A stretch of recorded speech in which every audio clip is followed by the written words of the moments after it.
The following is a cryptocurrencies report from June of 2021 from the World Economic Forum. Now, the World Economic Forum is full of about 4,000 members at this point of the world's most economically advanced and powerful elected and non-elected societal members.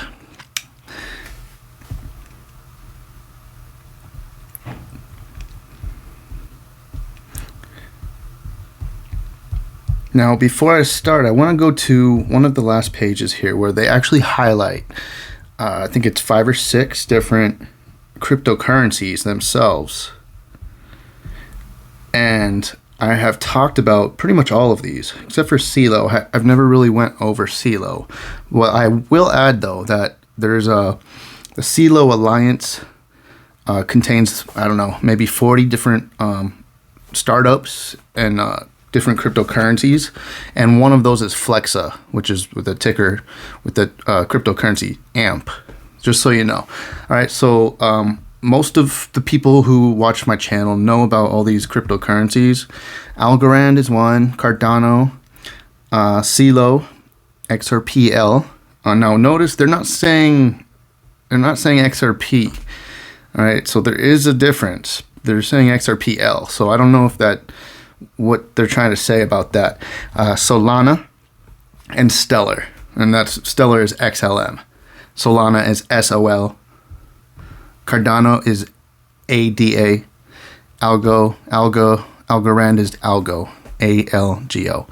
Now also too, I want to note that Algorand, Algorand, Solana, and Stellar, all three of those are being used for the US dollar coin, the USDC. That's important, okay? On top of those, Ethereum is being used as well. And also, we just heard recently that they're going to use Tron, TRX, okay? Let's go to the beginning.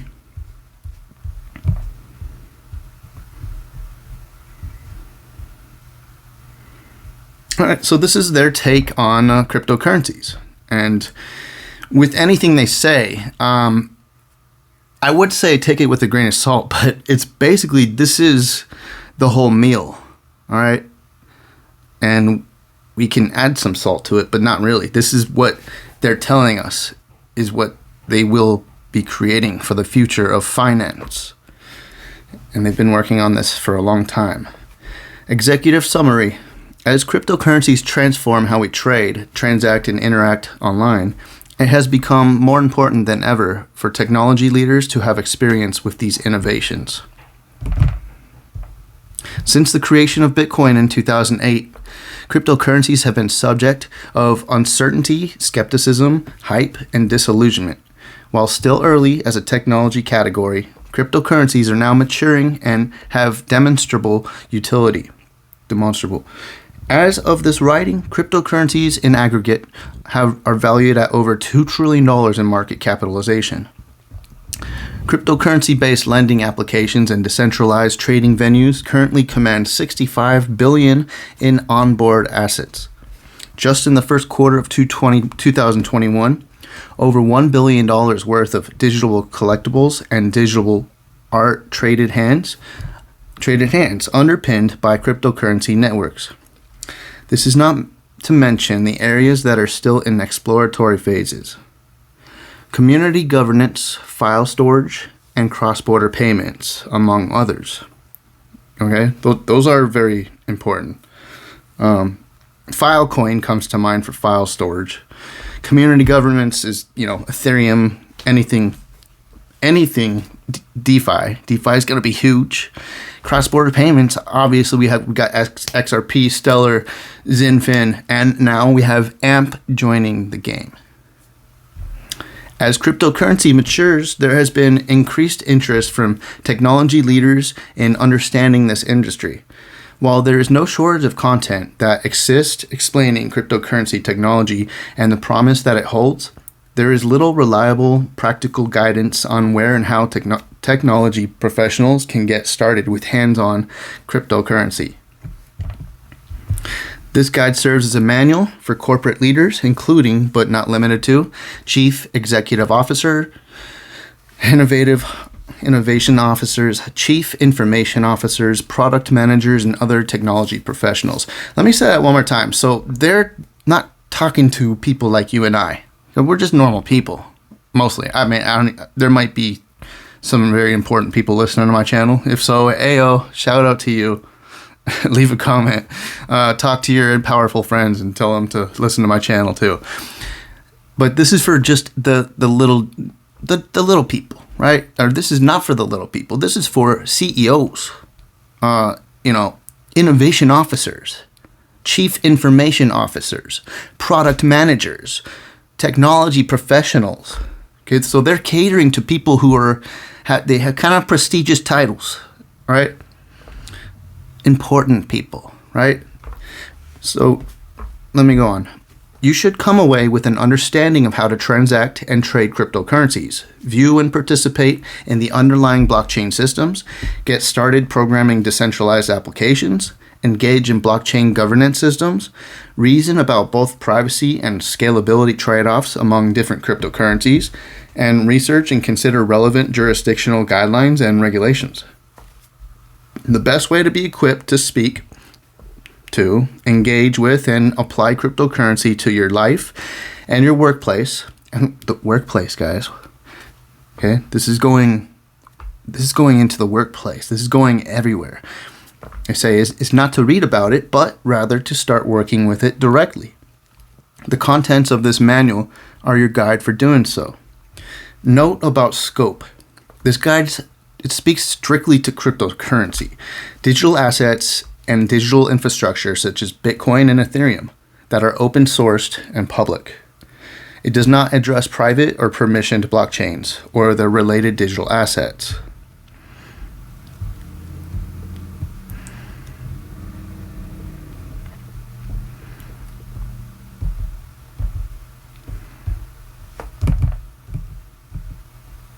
Okay, getting started buying cryptocurrency. As you start your journey, now let me just disclaimer, most of us know this already, but I'm just giving you the point of view of these new institutional incomers and what they are reading, okay, because they get together at Davos every year. They actually, these CEOs and these important people in charge of big companies, they actually read this stuff.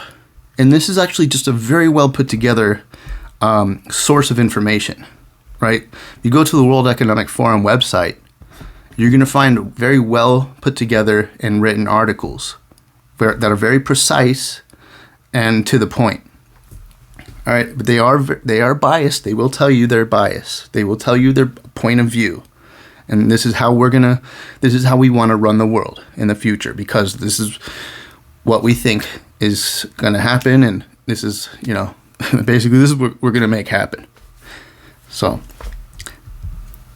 as you start your journey, you may be interested in acquiring cryptocurrency. We'll walk you through a few basic steps to follow in order to do this after considering the legality of cryptocurrency in your jurisdiction. Custody cryptocurrency. To own cryptocurrency, you're required to have a wallet. A cryptocurrency wallet is how coins and tokens are held or custodied. There are a couple of options for custody of your asset. Third-party service. You may choose to hold your cryptocurrency with a third party, such as an exchange, which will provide the wallet for you. In this case, you should be aware that you are trusting the security of that exchange with your assets. If the exchange gets hacked, you may have little or no recourse. Generally, to set up a wallet with an exchange, you will need to set up an account using information, including your name, passport, or ID number. Self-hosted.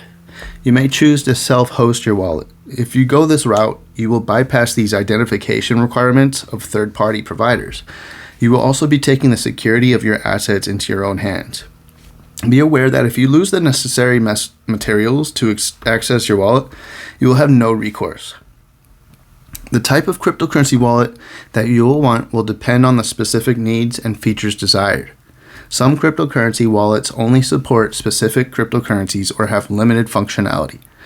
This can sometimes mean a trade-off between security and usability. Major differences related to the custody of cryptocurrency include who has access to the private keys of the wallet, how often sensitive data is exposed to the internet, and the type of software or hardware that can be used in a setup of the and maintenance. Many institutions choose to rely on third parties, either exchanges or dedicated custodians, in order to hold their cryptocurrency assets. This gives them comfort that the ultimate responsibility around the security of their assets lies with a third party. However, this entails deep due diligence to understand the reliability, reputation, and recourse provided by that exchange or custodian. Other institutions, particularly those with the requisite security know-how in-house, choose to self-host. Custodying cryptocurrency is really about the secure custody of a private key or a string of data akin to a password. Private keys may be represented as binary code, QR code, mnemonic phrase, or other formats. Private keys may be stored in software applications such as mobile apps, desktop applications, typically considered hot wallets as they are regularly connected to the internet, or on a specialized separate hardware device not connected to the internet, also referred to as cold storage. There is also the possibility to use a multi-signature wallet, which requires multiple private keys to approve a transaction before assets are transferred.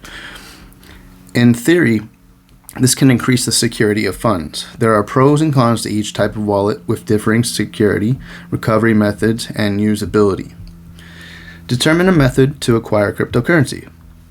Once you have a wallet established or a way to custody your assets, you will need to acquire your cryptocurrency. There are several methods and platforms to consider. Purchasing cryptocurrency as an individual. The most common route is to buy it via a centralized exchange. These exchanges serve as on and off ramps and charge fees ranging from roughly 0.05 to 5% on each transaction. Different jurisdictions have different exchanges providing liquidity. Purchasing cryptocurrency as an institution. You can use a centralized exchange, but often better liquidity and lower fees will be found via an over-the-counter trading desk. You can search for the competitors in these markets based on your jurisdiction. Alternative methods. Buying cryptocurrency is not the only way to own cryptocurrency. Other ways to acquire cryptocurrency include participation in the network, mining and staking, earning it, payment for work, airdrops, coins and tokens are randomly distributed to wallets, faucets, a way to collect small quantities of crypto for free, and more. Taxation. Each country taxes digital assets, including cryptocurrency, differently. Keep track of all cryptocurrency transactions to simplify your reconciliation process. When was the transfer made, in what amount, for what goods or services, etc. Keep in mind that converting one cryptocurrency to another cryptocurrency, example Bitcoin to Ether, may be considered taxable in some jurisdictions. Spending cryptocurrency to purchase small value objects such as coffee may also be taxable as it constitutes a sale of the cryptocurrency. Making transactions. To make a transaction, you will need a few pieces of information. You will need access to your cryptocurrency. This involves having the information needed to access your funds via the third-party custodian, or having the private key to access the funds in your self-hosted wallet. You will also need the wallet address or public key of your counterparty. This might take the form of a string or QR code. Once you enter the amount you are sending and the address of your counterparty, the system will sign your transaction with your private key, either done by you personally or by the third party if you choose to use one. Broadcast this to the network and show a unique code that represents the transaction called the transaction hash.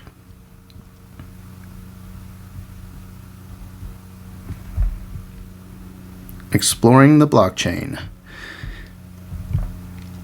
A block explorer, a website that tracks all the information inside the blockchain and shows it in intelligible form, is a useful tool for any blockchain user.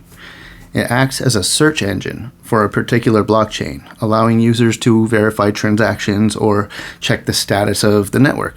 Most blockchains are transparent, meaning all details of each transaction are publicly broadcasted and recorded and allow for associated metadata to be queried via the block explorer. Traders can verify that transactions have gone through and finalized. Agencies can audit and verify reported data, and law enforcement can trace the movement of funds. Individuals can also use block explorers to better understand the degree to which and how blockchains are being used. A note on that is that, say for instance on like Ether like Ethereum, on some kind of DAO token or whatever, some kind of DeFi token that you're using, staking, you're voting with it, you're using it for any kind of transactions, using it to mint NFTs, whatever. It doesn't matter.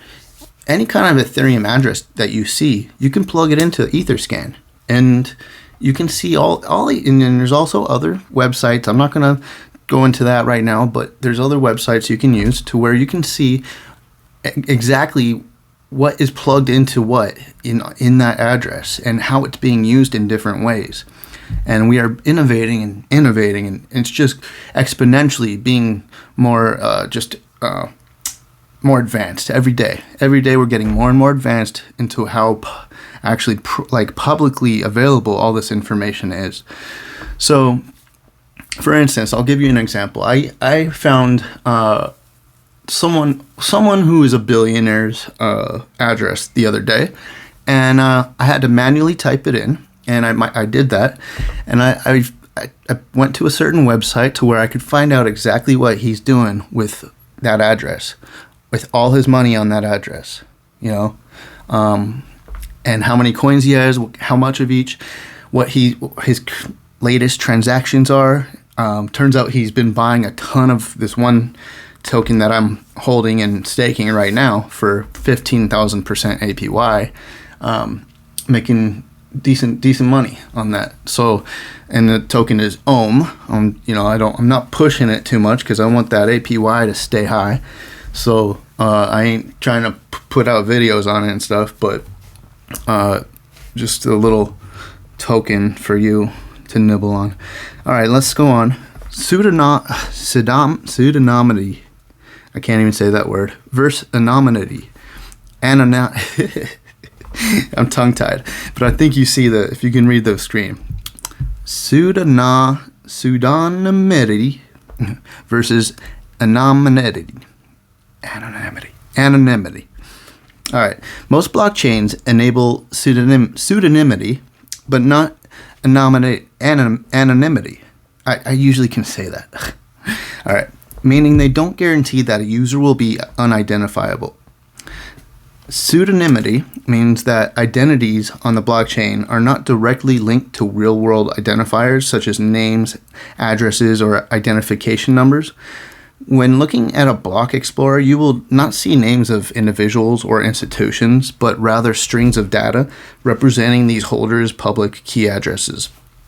With enough effort, however, most of these addresses can be linked back to identifiers. This can be done via examination of on-chain activity, transaction histories and trails, and analysis of other data such as timestamps and IP addresses associated with transactions. Privacy. As discussed earlier, most blockchains store data in a way that is publicly accessible at any time. There are, however, a handful of privacy coins that enable private blockchain transactions. Two of the best-known projects focusing on this use case are Monero, XMR, and Zcash, ZEC, a fork of the Bitcoin protocol that leverages zero-knowledge proofs, or ZKPs, to manage privacy. The idea behind ZKPs consists in allowing one party, a prover, to prove to one another, a verifier, the possession of a certain information without revealing that information. Zcash incorporates transparent T and private Z addresses for sending, receiving, and storing Zcash, thus offering 4 transaction types from which the user can choose. For example, a transaction facilitated between two Z addresses is fully shielded.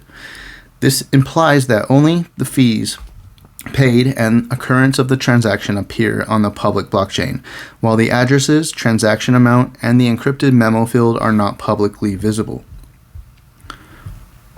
For auditing, and there's also another one there's one that's called Tornado Cash, Torn, Torn, that you should I highly recommend you check out. For auditing and regulatory compliance, Zcash users can use view keys to selectively share address and transact information. Monero, on the other hand, only offers fully private transactions. The Monero protocol maintains the privacy of its senders through ring signatures, which do not require a trusted party to perform a setup process. Ring signatures leverage private spend and view keys, as well as public addresses, to facilitate transactions while making it computationally impossible to determine whose key was used to sign. Additionally, stealth addresses guarantee the wallet address of the recipient is never publicly linked to any transaction. The public can nonetheless confirm the legitimacy of the transactions without anonymizing the participants through ring confidential transactions. Such privacy coins may face certain liquidity challenge because the current regulatory view on this feature is mixed, thus complicating their listings on exchanges. Now, on a side note too, Zcash turns out is in Digital Currency Group's portfolio, so there's a high chance that it will be successful in the future. It's also on Grayscale's. It's also in Grayscale's portfolio, and there's a high chance that there hasn't been a whole lot of chart action, but that doesn't really matter with these long-term coins. And eventually there probably will be a ton of chart action on Zcash. And Monero is just good overall. Doesn't matter what it's listed on. You can peer-to-peer exchange it anywhere in the world. Running a node. Blockchains are decentralized, distributed databases. These databases are implemented in software and run on a network of nodes. Because cryptocurrency blockchains are permissionless and the code for popular nodes is open source, anyone can participate in the network by running a node. Reasons for running a node may include providing a service to the blockchain network. Nodes receive transactions, check them against the rules of the protocol, and relay them onto other nodes. A diverse and resilient set of nodes is integral to the health and security of the network. Benefits to the host. Running a node enables the individual or institution to interact directly with the blockchain database without relying on third parties. This may be of particular importance to those who place special value on privacy and security, or developers building wallets, block explorers, and working on chain analytics. Running a full node entails downloading, validating, and hosting a full copy of the blockchain database of transactions going back to the first transaction of the network. Archive nodes take this one step further, maintaining a full memory of the state of the blockchain for any given point of time. Light nodes, meanwhile, just store block headers or abridged versions of the transactions in the chain. Light nodes are therefore reliant on full nodes for most data, but that data can be verified against the information contained in the block headers. There are costs to running nodes. Full nodes for any blockchain will place high demands on memory, storage, and bandwidth. All of this can become costly. Nodes generally need to be running for a minimum of 6 hours a day and may take days to sync the entire history of the blockchain for the first time. The Bitcoin blockchain demands a minimum of 350 gigabytes of free disk space, 2 gigabytes of memory, and a broadband internet connection with an upload speed of at least 400 kilobytes per second. Light nodes make fewer demands on memory or disk space and can even be run on mobile phones, but are more reliant on network bandwidth. To judge whether running a full or light node may be of interest, and in order to explore the first steps in doing so, consult the following resources.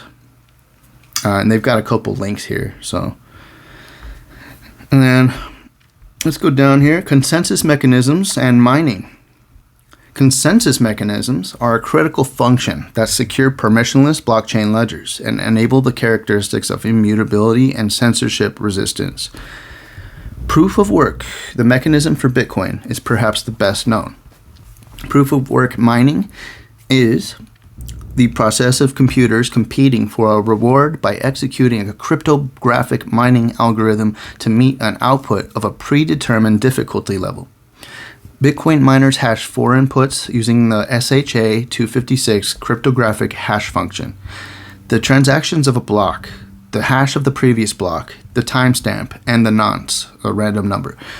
If the output of this cryptographic function meets a certain difficulty level, i.e., a certain number of leading 0 bits, the block is accepted by other nodes on the network and the miner is rewarded. The culmination of mining results in the appending of new blocks to the blockchain. The newly appended blocks must adhere to the consensus rules of the Bitcoin network or will otherwise be rejected by nodes. The costliness of proof of work mining means those who mine Bitcoin but act against the consensus rules of the network lose significant sums of capital. So there's an incentive not to go against the rules. A deeper dive. Difficulty. Because all miners are competing to append blocks to the Bitcoin network, the difficulty rises as more miners join and drops as miners fall. The difficulty adjusts every 2016 blocks or every 2 weeks, and this process keeps miners finding blocks at a rate of roughly 1 per 10 minutes. A reward. When a block is successfully appended, a miner can send the first transaction to their own address, known as the Coinbase transaction, which compensates the miner with a block reward. This block reward consists of newly issued Bitcoin and all transaction fees from the mined block. The amount of newly issued Bitcoin halves every 210,000 blocks, approximately every 4 years. The block subsidy originally started at 50 Bitcoin and currently is at 6.25 Bitcoin mined approximately every 10 minutes, or about 900 Bitcoin mined every 24 hours, as of April 2021. This algorithm ensures Bitcoin is a scarce asset. When Bitcoin first launched, for the first 4 years, approximately 7,200 Bitcoin were mined daily. Hash rate. The speed of solving the cryptographic hash function is the hash rate. The total amount is the network hash rate. If one miner controls about 10% of the network hash rate, they can expect to mine roughly 1 in 10 blocks, and more as their share of the network hash rate increases. Attacking the network. To attack the network, a malicious entity would need to capture 51% of the hash power, allowing the entity to build a longer chain and double spend the Bitcoin, which they had previously used in a transaction. This would require convincing over 50% of miners to either sell or rent their hash power, or someone with more hash power than the current total network hash rate. Hardware. Given the economic incentives, the mining industry is perpetually in an arms race to develop next-generation hardware that increases hash rate output. Early Bitcoin miners started with central processing units, CPUs, which evolved to graphic processing units, GPUs, and then field programmable gate arrays, FPGAs. But in 2013, single-purpose application-specific integrated circuits, ASICs, optimized to hash the SHA-256 algorithm became prevalent. The difficulty level of Bitcoin mining was pushed up significantly when ASICs were widely distributed to miners. The hash rate performance of ASICs and consequent difficulty jumps made all other hardware types obsolete. Other types of hardware are still used in the mining of other cryptocurrency protocols, especially those not based on SHA-256. The key inputs to successful mining are low power cost and access to competitive equipment, ASICs and servers, To build a business of size and scale, particularly for the most popular and competitive cryptocurrencies like Bitcoin, miners take on sizable risk in the form of upfront investment and capital expenditure in long-term power contracts, capital expenditure, real estate, large volume mining equipment, ASICs, and energy efficient and temperature controlled data centers to host the mining equipment. The upfront investment is often sized with certain assumptions about crypto market prices, which can be volatile and not guaranteed to materialize. Given the statistics of success, miners frequently collaborate through participation in a mining pool. Participating in a mining pool enables a miner to have certainty of Bitcoin mining rewards on a consistent schedule. Despite the investment risk and challenges associated with industrial cryptocurrency mining, individuals can set up smaller scale mining operations to participate fully in cryptocurrency networks and may even discover more productivity by mining less mainstream and less competitive cryptocurrencies.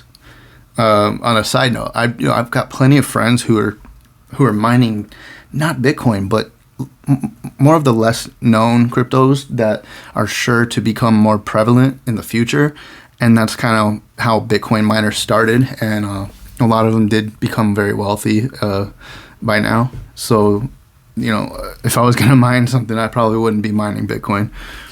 Let's keep going. Getting started with proof of work mining. Acquire equipment. Selection of equipment depends on the triangulation of cost, availability, hash rate, performance, and power consumption. You may choose either a Bitcoin-specific ASIC or hardware that can be used to mine multiple different cryptocurrencies, which have varying algorithms. While it may be difficult to procure equipment from manufacturers, there are secondary markets for used miners available to purchase.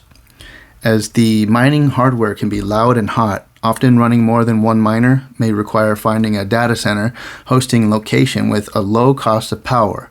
Factors include the location, source of power, renewable energy based, cost per kilowatt, kWh, as well as whether or not the facility incurs additional costs like cooling requirements to ensure maximum efficiency of the miners. Select and contribute hash rate to mining pool. Once the hardware is set up, this can be helpful to ensure consistent returns. Factors to selecting a mining pool include cryptocurrency specialization, reputation, size of the pool, and its overall percentage of global hash rate, fees paid to the pool, and minimum payout sizes. For alternative coins seeking a less power-intensive approach to securing the network than proof-of-work mining, various consensus models have emerged, such as Ethereum's move to proof-of-stake and Algorand's pure proof-of-stake, PPOS, which require miners to stake their native coins to become network validators, ordering transactions and creating new blocks, driving all nodes to agreement on the state of the network. In addition to less power usage, proponents for proof of stake suggest that barriers to entry are lower, as specialized equipment is not required to mine successfully, and as more network participants are able to mine with general hardware, the network composition may be more decentralized as well. However, there's some suggestion that proof of stake may lead to network mining inequality and may unfairly benefit well-resourced network participants, since their ability to mine successfully is directly related to the amount of native coin owned. Pure proof of stake seeks to address both proof of work's energy consumption and proof of stake's miner inequity by enabling all network participants the opportunity to propose and validate blocks with only the probability of mining successfully directly related to the amount of native coin owned. In selecting the consensus mechanism and mining protocol, cryptocurrency networks must trade off between decentralization, scale, and network security. Energy consumption. Big deal here with the World Economic Forum. This push to green energy is going to be huge, and it already is big, and it's going to get bigger and more prevalent in the next few years. I hope this section isn't too long, because this is kind of boring for me. But this is a huge deal for people like Elon Musk, who basically controls the market. Look what happened. A few days ago, Elon Musk spoke about Bitcoin, and guess what happened? Just like I predicted, Bitcoin started going up again. As explained above, in order to participate in proof of work, significant computational energy is required. Upfront capital expenditure and ongoing electricity bills are costs of running a node to participate in proof of work networks. Example, Bitcoin. Energy consumption depends on the difficulty of the cryptographic puzzle to be solved by a mine in proof of work. Nonetheless, the Cambridge Center for Alternative Finance estimates Bitcoin's total electricity consumption to be about 126 terawatt hours per year. The proof of work scheme is thus compute intensive and energy demanding, but it is key to addressing the double spending problem and ensuring the security of the blockchain, as it costs money to attack the network. It is hard to mitigate the energy consumption of proof of work blockchains because even if more transactions are added to one block, the cryptographic puzzle difficultly ultimately defines the amount of energy required to participate. In proof of work blockchain, energy consumption correlates to market capitalization. Alternative consensus mechanisms such as proof of stake consensus and permissioned blockchain consensus consume less energy than proof of work blockchains. Proof of stake blockchains are a good alternative to proof of work blockchains and entail a participant staking capital.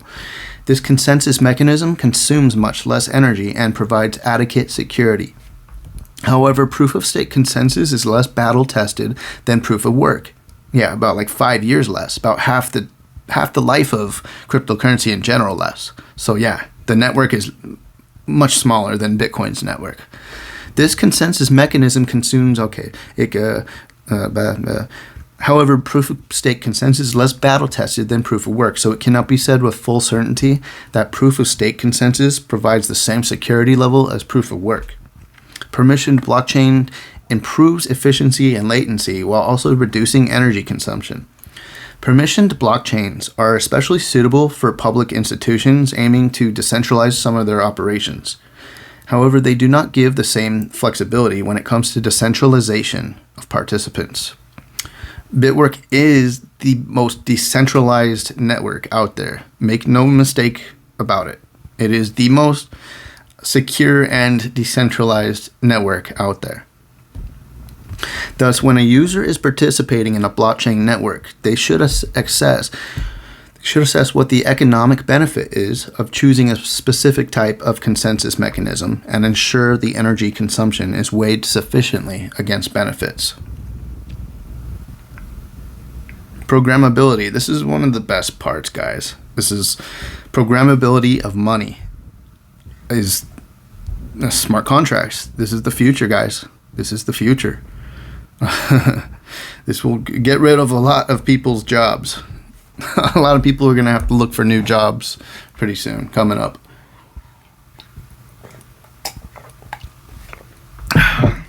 Ethereum. Ethereum is the first and most widely used blockchain that allows for the development of programmable applications which operate on its network. It was inspired by Bitcoin and was publicly launched in 2016. There are a few key components to Ethereum and similar programmable blockchains. A smart contract is code on a blockchain that executes when predefined conditions are met. For example, one could write a program permitting payment of $10 for a specific digital audio file, but only if transferred before a certain date. Because the code is publicly auditable and verifiable, it allows strangers to have the trust to transact without the involvement of any third parties. Contrast that with today, where a handful of third parties operate behind the scenes, a platform ensuring rights ownerships, the bank ensuring a buyer has funds, and the database which hosts the file. That's a lot of third parties, guys, and we don't need all that anymore. We're not going to need all those third parties anymore. Life is going to become a lot more convenient and accessible, and we won't have the trust layer that we always depend on. We will not have to try to figure out if we can trust them, and it's just going to create a whole lot more space for other stuff. Solidity. is Ethereum's high-level programming language for coding smart contracts, which are then recorded and executed on the Ethereum blockchain. ETH, is the native currency used to pay for transaction fees. Running and verifying smart contracts requires energy and computing resources. ETH is a native token that pays network nodes for their resource contributions, and therefore provides an incentive for other nodes to participate. Decentralized applications, abbreviated as dApps, in turn, are programs that use blockchain-based data and smart contracts rather than centralized databases and computing environments. Therefore, what may sound like an arcane innovation, smart contracts recorded on a public ledger, has the potential to enable entirely new ways of interacting on the internet. For example, users can have full control over their own data and use a smart contract to require payment for access to that data. This inverts ad-based internet monetization, where platforms sell user data to advertisers and share little, if any, profit or control with users. In addition, a blockchain is by nature a globally synchronized database stored across many computers rather than servers owned by the few. It makes it more difficult to curtail access or alter data according to national origin or other motivations. Programmable blockchain infrastructure is an area of robust technical innovation and competition among numerous protocols in an effort to increase the speed, capacity, and security of distributed infrastructure to compete with the performance of centralized internet infrastructure. And to get started with Ethereum, visit ethereum.org. Oops. Languages and reference implementations. Different blockchains are unique languages and reference implementations, each with its own set of attacks and defenses. Among the most common languages for the blockchain are C++, Solidity, Java, JavaScript, and Python. Taking the example of the Ethereum blockchain discussed above, we'll examine challenges, types of languages, and verifications. Exploitations emerge when there is an error in the smart contract code. It arises when developers fail to identify code errors in the decentralized application. For instance, on a side note, you got to have good developers. If you're going to develop, you need professional developers. If you're going to develop a professional smart contract, and they need to review the code, and they need to do it in a very well-mannered way, professional way. Examples include reentrancy, smart contract overflow, underflow, short address attack, delegate call, default visibilities, transaction ordering dependency, and timestamp dependence. The listed attacks can allow attackers to drain smart contracts or manipulate smart contract vulnerabilities to favor them. Defenses have been made on Ethereum through analysis of smart contracts to mitigate attack, including Slither, an attack analysis framework for smart contract code, MythX, a security analysis service that scans Ethereum virtual machine-based smart contracts for vulnerabilities, and Mithril, a security tool that analyzes smart contracts written by Solidity. Various other types of smart contract language have been created, such as Viper, which was designed to be more simple, secure, and easier to audit than Solidity, Samoth, Casper, Simplicity, and IELE. Former analysis and verification of compilers further assists resistance to attacks on Ethereum, done by giving a formal model of the program to verify, either by a manual construction in a language which can be interpreted by theorem provers such as COQ, or Isabelle, or by a translation by the source code to some intermediate verification language, IVL, such as Boogie. Formal verification can provide the highest level of confidence about the correct behavior of smart contracts. Different smart contract languages each have unique vulnerability vectors. Tools for analyzing bugs in blockchain languages are still nascent, and research is still ongoing.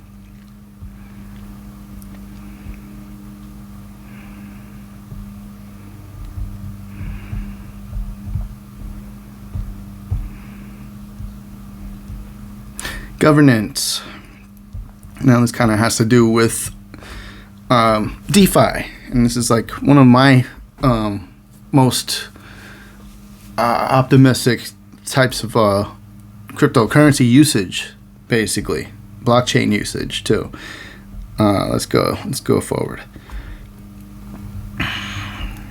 While corporate governance refers to how corporations are managed, software protocols generally have varying governance structures that are very different from traditional corporations. Governance activities include making decisions, resolving conflicts, and making changes to the protocol. Having a governance system in place is important to mitigate risk and ensure functionality and operational success. Decentralized governance refers simply to frameworks that function by way of multiple community participants governing transparently, without one centralized authority with exclusive hierarchical power over these activities. Within decentralized governance, there exists a spectrum of arrangements. On one end, developers relinquish considerable control to token holders. This often takes the form of establishing a decentralized autonomous organization to run the protocol without input or interference from the team that led the software development of the protocol. Such an approach may result in too little leadership and slow down decision making. Other versions of decentralized governance might allow developers to implement code which is then voted on by token holders.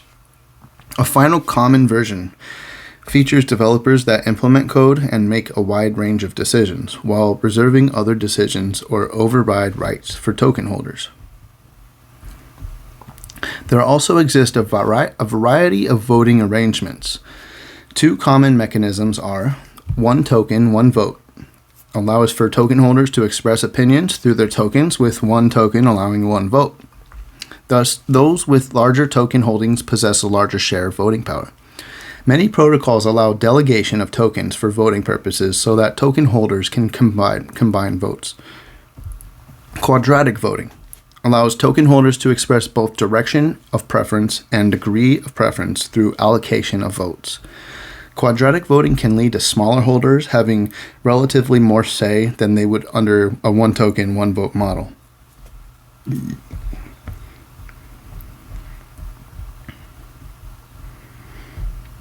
Throughput and scalability. Scalability is a comparative term within blockchain technology, most notably for assessing throughput. Throughput approximates the number of transactions that can be processed per second. However, with many new and innovative blockchain technologies and underlying protocols, throughput is just one factor to consider in assessing the overall scalability of a network. The following outlines the throughput of various networks and provides resources for learning more about their scalability features. Now, I would pay attention to every single one of these guys, all right? Especially Algorand. I mean, how many times have they mentioned Algorand in this article, this one article alone? It's the price is low. Retail investors have seemed to kind of just glaze over it, like they don't really understand. But I mean, it was created by an MIT professor, and MIT is a very prestigious institution, and it has a lot to do with our financial ecosystem. Algorand is an open source, permissionless, pure proof of stake blockchain protocol. The network enables traditional finance and decentralized financial businesses to build decentralized applications. Algorand allows for 1,000 transactions per second with a ledger close time of approximately 5 seconds. The following resources are available, and they give you, I'll drop the link for this whole article, and they give you some links here for all the resources. Cardano. Cardano is an open source proof of stake blockchain network and a smart contract platform that aims to provide multiple features through layered design and modularity. It allows for 257 transactions per second. The following resources are available. Celo. Celo is a mobile-first, open-source, proof-of-stake blockchain network. Their tech stack and suite of financial tools are designed for smartphone users to send, receive, and store money. Celo has a ledger close time of approximately 5 seconds with 1,000 transactions per second. The following resources are available. The XRP Ledger. The XRP Ledger is a global open-source public blockchain that focuses on payments as a use case. XRP boasts 1,500 transactions per second. It costs 0.0003 cents per transaction and settles in 3 seconds. The following resources are available. Solana. Solana is a proof-of-stake blockchain network with a focus on scale for mainstream adoption modeled after mobile broadband data services and hardware. It enables fast transaction times with the ability to scale as usage of the protocol grows without relying on layer 2 systems or sharding. Stellar. Stellar is a global public blockchain network built for interoperability between traditional and digital financial infrastructure, most notably for cross-border payments. Stellar's ledger limit is currently set at 1,000 operations per ledger, with ledgers closing approximately every 5 seconds. There's a limit of 250 transactions per second. The following resources are available. Compliance and regulatory considerations. Those who wish to use or interact with cryptocurrencies must keep several legal, regulatory, and compliance considerations in mind. Overview of considerations. First, given nascent technologies, there is still a lot of debate around taxonomy and classifications. This has significant implications across policy and regulation, including, but not limited to, taxation, consumer protection, and even which regulators are relevant within the space. And that's true. That's a big reason why the U.S. hasn't come out with regulations yet, too. They're trying to figure out who's going to be in control of this,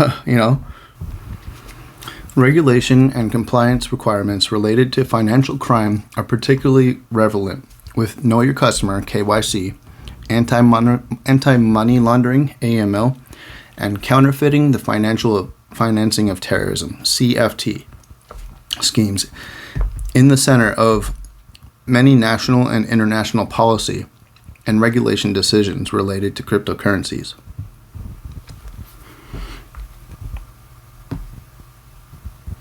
In an attempt to prevent financial crime and illicit activity, identification is often a core component, which may be at odds with cryptocurrencies' pseudonymity. In an attempt to reconcile the gap, some policymakers and regulators have imposed identification requirements for service providers such as exchanges. Current state of regulation. In the past, regulation of blockchain and cryptocurrencies has lagged behind.